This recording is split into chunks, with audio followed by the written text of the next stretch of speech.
राम राम दोस्तों। जय श्री राम, जय श्री महाकाल, जय गौ माता। तो भाई आज बात फिर एक बार रामपाल जिया पर करेंगे।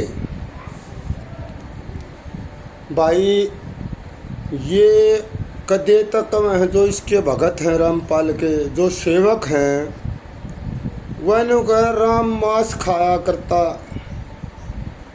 अच्छा भाई कबीर दास जी जो थे उसका जन्म 1398 ईस्वी में हुआ था।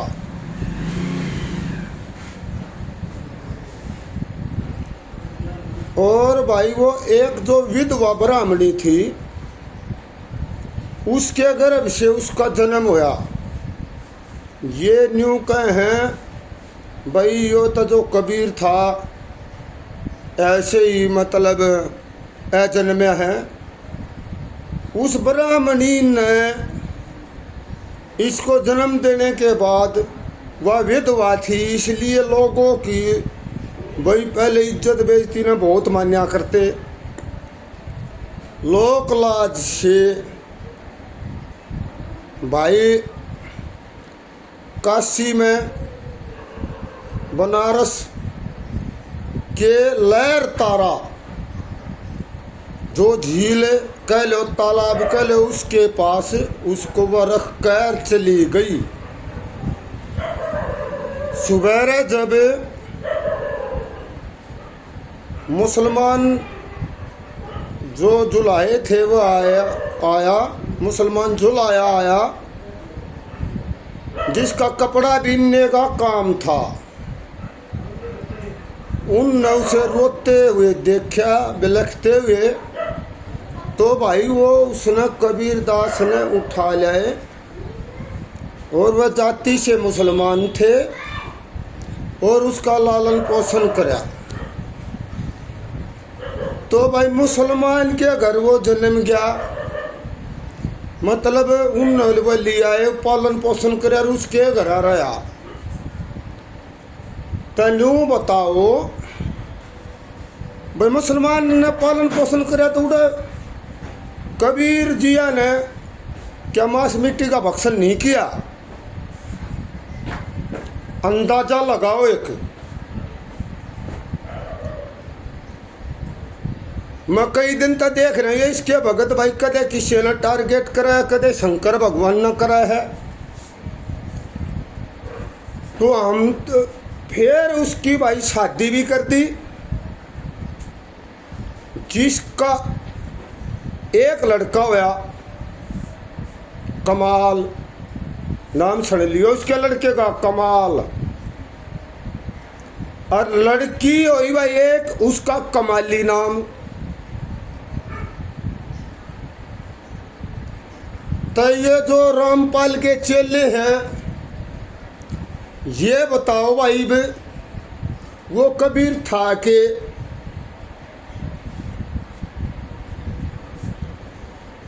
फिर उसने मिले रामानंद जी जो भगवान श्री राम के अनंत भगत थे।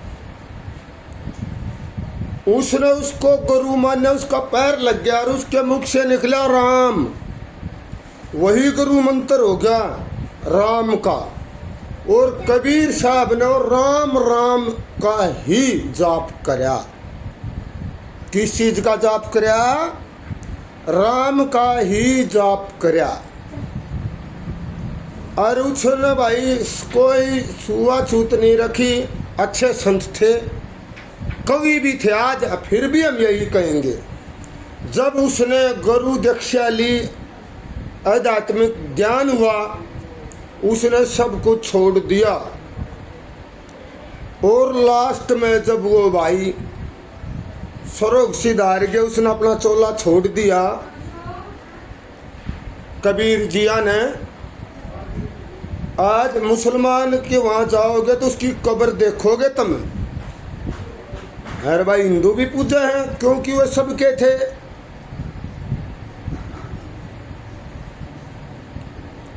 तो थोड़ा सोच समझ के बोला करो भाई। कबीर भी मांस मिट्टी, जब मुसलमान के अगर पालन पोषण होया तो मांस मिट्टी तो खाता ही था।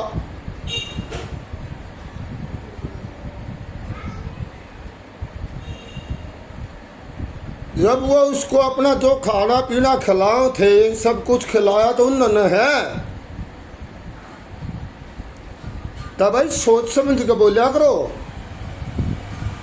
और नू देखो इसका जन्म कैसे हुआ, इसके बाप का पता नहीं। कबीर साहब के किसने बाप का पता है? तो ऐसे तो हम भी अब शब्द बोलने लग जाएंगे। तब भाई किसी भी देवी देवता के खिलाफ आप शब्द मत बोलो। आपने कबीर जी का गुणगान करना आप करो, हमने कोई एतराज नहीं। लेकिन वह जितने अच्छे वक्ता थे, जितने अच्छे विचार रखते थे, उतने अच्छे विचार रखो। किसी देवता के बारे में किसी के में कोई अब शब्द मुख से मत निकालो, क्योंकि कबीर जी ने भी राम को, अल्लाह को, ईश्वर को, इनको सब एक ही शक्ति माना है, अजन्मा शक्ति। समझे? इसके बारे में पढ़ो। आप कबीर के बारे में क्या पढ़ते हो? तो भाई एक बार फिर कहूँ, इस समाज को कोई नुकसान ना पहुँचे। आप किसी ने भी या किसी कोई भी भगवान है, वो परमात्मा या वो देवता है, ठीक है, उन्हें अवतार लिए हैं, जन्म लिया है, वो उनकी लीलाएं हैं जो वह करते रहते हैं। वह गर्भ में आकर भी लीला कर दें। ऐसे तो आप भगवान गोरखनाथ जी महाराज को भी कहोगे, जो एक गोबर में एक बभूति से पैदा होया, ये होते हैं जन्मे। तो मेरे भाई थोड़ा जो ये इसके भाई जो भगत से हैं, रामपाल जी के शिष्य हैं, उनसे मेरी खासकर विनती है, रामपाल जी से खासकर विनती है, भाई देखो ऐसा काम मत करो। किसी भी देवी देवता के बारे में उल्टा सीधा मत बोलो।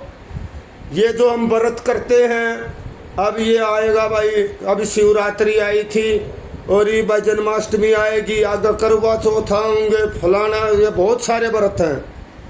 ये हमारे पूर्वज सबसे बड़े कौन? माता पिता। गुरु सबसे बड़ा कौन? माता पिता।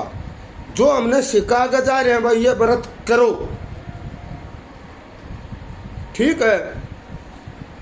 तो पहले गुरु तो वो है जो मुंह में हमने बोलना सिखाओ है, तो खाना सिखाओ है, सबसे बड़े गुरु तो वह हैं। और वही ये शिक्षा देकर जा रहे हैं, बेटा तुम अपना देवी देवता न मानो। थारे कुल की देवी फलाना है, थारे कुल का देवता धकड़ा है, ठीक है। तो भाई जय श्री महाकाल, जय गौ माता, जय जय श्री राम। लाइक करना भाई वीडियो ने, और शेयर इतनी कर दो भाई सारे वक्ता दौरा पहुंचे।